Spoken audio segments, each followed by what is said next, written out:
Hola, ¿qué tal? Buenas tardes, bienvenidos a la segunda semana. Les agradezco, en primer lugar, les quiero agradecer por los trabajos que han compartido. Los he revisado todos hasta el momento. También he hecho mi retroalimentación. Les invito a que la vean, porque pues es una forma muy directa. Creo creo que es la más privilegiada para este tipo de educación que es online. Es la forma más concreta, más directa en la que podemos dialogar, con un diálogo académico, digamos, ustedes y su servidor, ¿no? Entonces, ahí están mis comentarios, eh, revísenlos, por favor. Y en caso de que alguien le haya pedido volver a hacer alguna parte de la actividad o la actividad completa, bueno, pues entonces vale más todavía la pena que lean esos comentarios. Bueno, quiero hacerles una presentación de las siguientes semanas. En primer lugar, quiero comentarles que me ha parecido importante hacer un cambio en el ritmo de nuestro curso, eh, que con el cual se verá afectado el cronograma como se los había presentado. Es decir, ustedes tienen ahí el cronograma está conformado por 5 bloques. En el primer bloque, con el que empezaríamos esta semana, sería el bloque de la innovación social, pero como les he comentado antes, puesto que lo que intentaremos hacer en todo el curso es presentar casos de estudio a través de los cuales podamos aprender y tener experiencias. Es como compartir experiencias, es una forma de traer a la academia, digamos, el testimonio del actuar. Puesto que todos los casos que vamos a presentar no los he vivido yo directamente, sino solamente algunos, entonces a las personas con las cuales nos vamos a fortalecer con estos casos, a las cuales les vamos a pedir exponerlos, eh, me han pedido retrasar un poquito esta entrega, ¿no? No estaban listos, digamos, para esta semana, entonces yo prefiero que los preparemos bien y, aunque ello implique hacer un cambio en el cronograma. Ahora, este cambio en el cronograma no es, no es algo dramático, no es algo, porque estamos haciendo un curso por bloques. Entonces, por un lado, tenemos la innovación social, por otro lado, la innovación en políticas públicas, después en el gobierno, después el desarrollo económico. Son bloques que no es que estén aislados unos de los otros, pero los vamos a estudiar como por separado. O sea, entonces, eso quiere decir que no es necesaria una secuencia rígida que tenemos que seguir, ¿no? Ello nos da flexibilidad, por lo tanto, también para hacer estos cambios. Por lo tanto, estas siguientes 3 semanas, que son la segunda que iniciamos hoy, después la tercera y la cuarta semana, vamos a meter ahí, a introducir en medio 3 temas, de los cuales, casos de los cuales yo sí he sido protagonista en primera persona, ¿no? Por lo tanto, puedo ser, digamos, puedo guiar bien estas actividades porque lo viví de primera mano. Entonces, después de de estas 3 semanas, se van a reacomodar los temas, los casos, tal y como están en el cronograma actual. Es decir, el contenido de la semana 2 se va a pasar a las 5, el de la semana 3 a las 6, el de la 4 a las 7 y así sucesivamente hasta retomar todas las actividades. Bueno, les pido esta disculpa porque no es algo muy agradable que tengamos que mover las fechas, pero voy a actualizar el cronograma según estos cambios. Les pido nuevamente la disculpa por ello, pero creo que es muy conveniente para nuestro curso. Por eso me he dado esta libertad. Bien, entonces, las siguientes 3 semanas vamos a tener 3 temas, pero son 3 casos distintos. Entonces, como son casos, creo que se puede aprender cosas distintas podemos poner el acento en puntos diferentes y por lo tanto creo que están justificados estos temas, ¿no? Dos son de la educación, una experiencia que he tenido en APSI, otra experiencia que he tenido en Early y luego el tercer tema es de la cultura. Les presento y les comento cuál sería el método de la semana. En un primer momento les voy a presentar grosso modo el problema en cuestión que enfrentaremos o que enfrentamos en el caso a presentar. Y luego, después de presentar esta primera, digamos, visión general, les voy a pedir imaginar respuestas factibles, incluso imaginar la que se imaginan es la mejor respuesta que se podría dar ante la situación que voy a comentar. Ya sabemos, sin embargo, que no existe la perfección en el mundo, digamos, ¿no? Y como dice una amiga que fue también mi jefa, Rosana Stanky, un dicho de su tierra, lo perfecto es enemigo de lo bueno.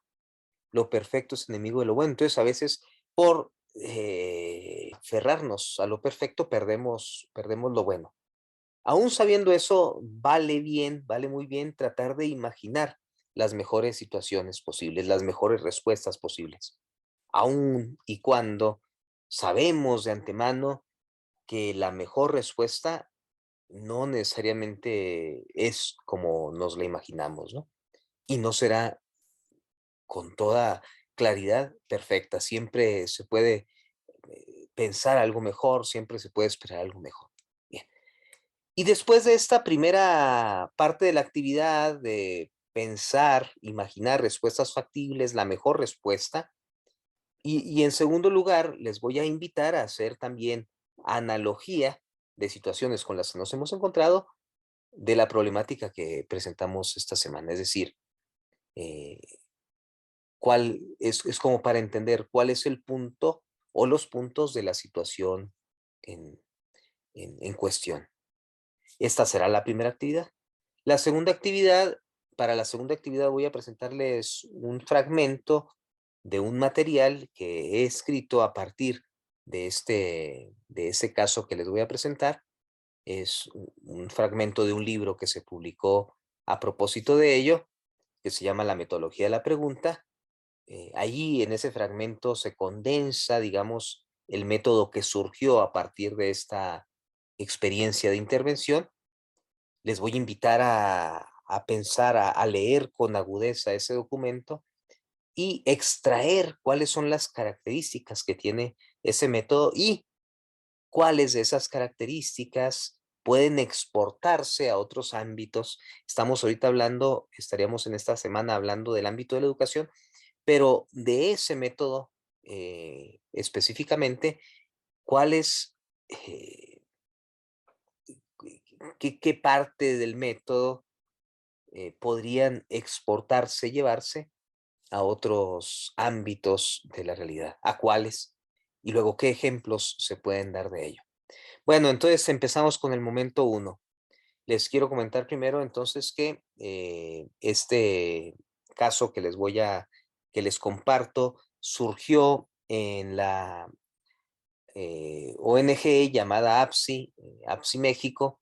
Pongo el link de la asociación en la descripción a pie de página para que puedan explorar esta página de APSI. Y este programa, este proyecto en el cual se encuentra la experiencia se llamó Emergencia Educativa en México, la formación de los formadores. Consistió en un primer momento de un diplomado. El diplomado era ayudado o estaba en trabajo conjunto con un centro de investigación social avanzado, un centro en México que fundaron laicos y obispos de manera conjunta, que se llama CISAP. Entonces, un diplomado de calidad teórica, digamos, fuerte, bien hecha, bien realizada.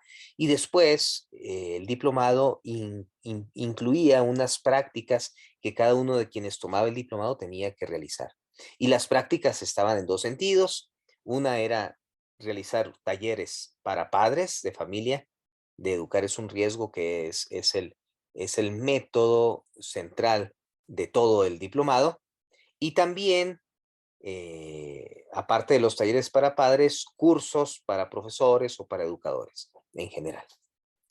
Después de este diplomado, digamos, el proyecto de emergencia educativa tuvo una continuidad que se puede distinguir en dos momentos importantes. Una fue la elaboración de materiales didácticos que pudieran compartirse con maestros de matemáticas, de historia, de español, de ciencias. Ese uno, generar diseños didácticos, pocos, no muchos, pocos, pero bien elaborados, desde el principio hasta el fin, con sus materiales, etcétera.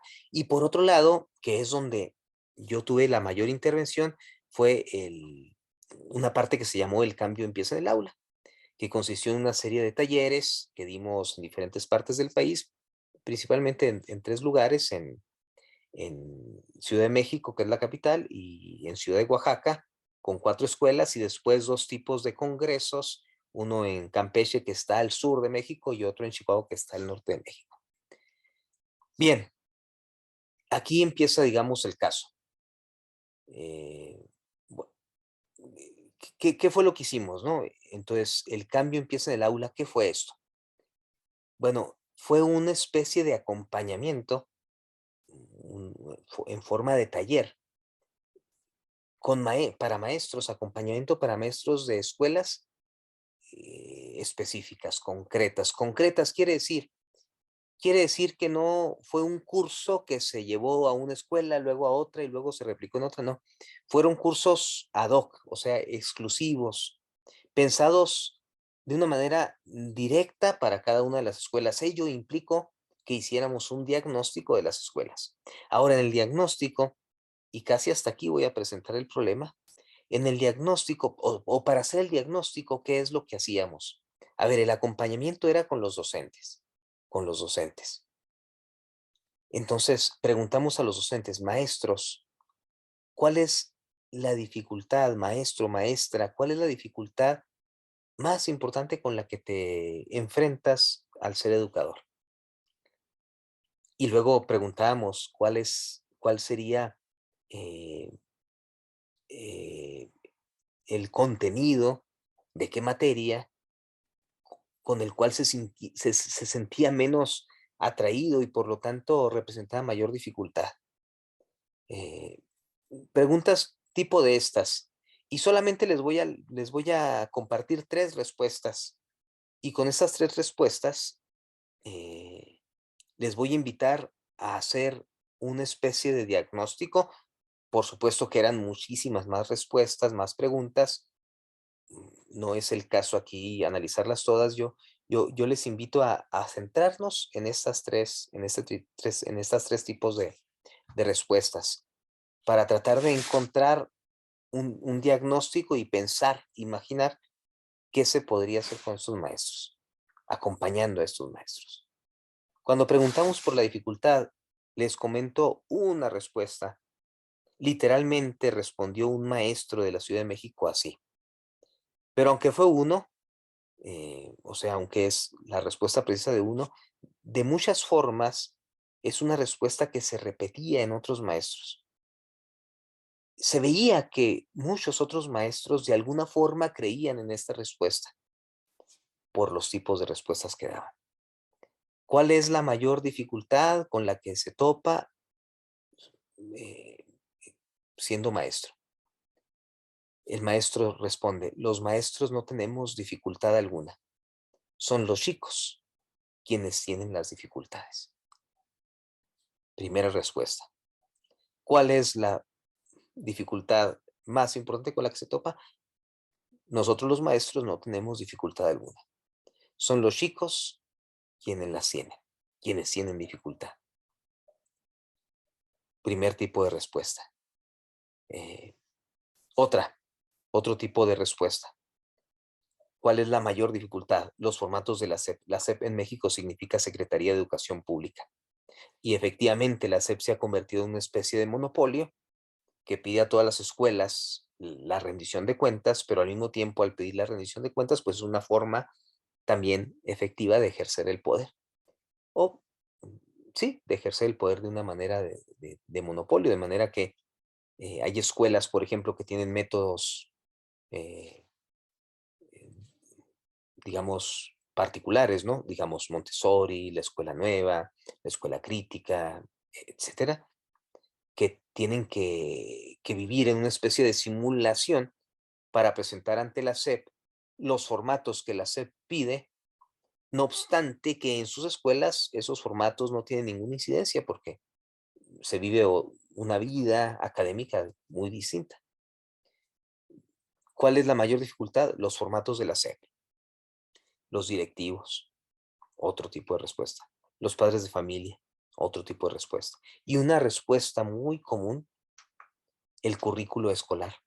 Es decir, que estamos atorados, obligados, estresados por cumplir un currículo que nos viene dado desde antes, que tienen temas que no nos gustan o que no son importantes y que sin embargo tenemos que verlos todos y vamos a la carrera, etc.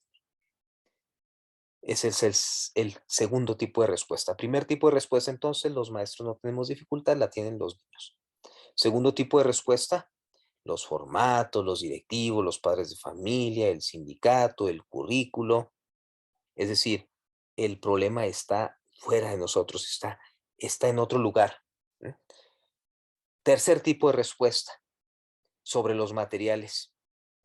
Los niños, dijo una maestra y lo decía específicamente sobre la materia de historia, uno de los principales problemas es que los niños tienen que leer cosas aburridas. Los niños tienen que leer cosas aburridas. Con esta respuesta, la maestra asumía, ella primero que los niños, que lo que se ofrece de ciertas materias no tiene sentido, son cosas aburridas, etcétera. Bien, hasta aquí la presentación de, como decía al principio, muy grosso modo, de la situación en la que nos encontramos. Obviamente estas tres respuestas no dan el diagnóstico completo, son muy generales, pero pensémoslas estas. Y para la actividad primera, que es de reflexión, les invito a pensar con agudeza y a pensar en esto. ¿Qué problemas detectamos en esta situación? Eh, Pensando en una situación así, ¿qué queremos?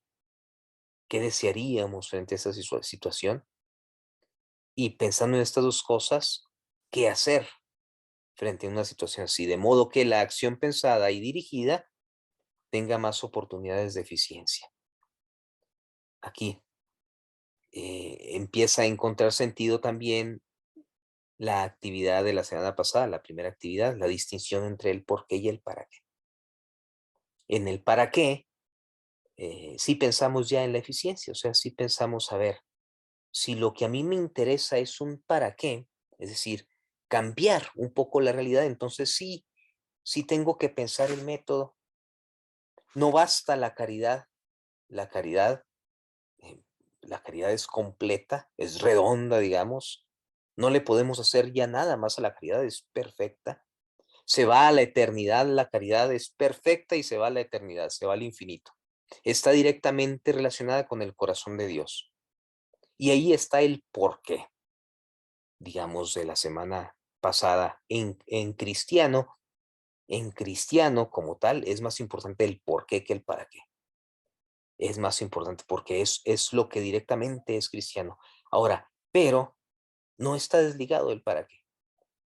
Y cuando pensamos en el para qué, no basta la intención sola.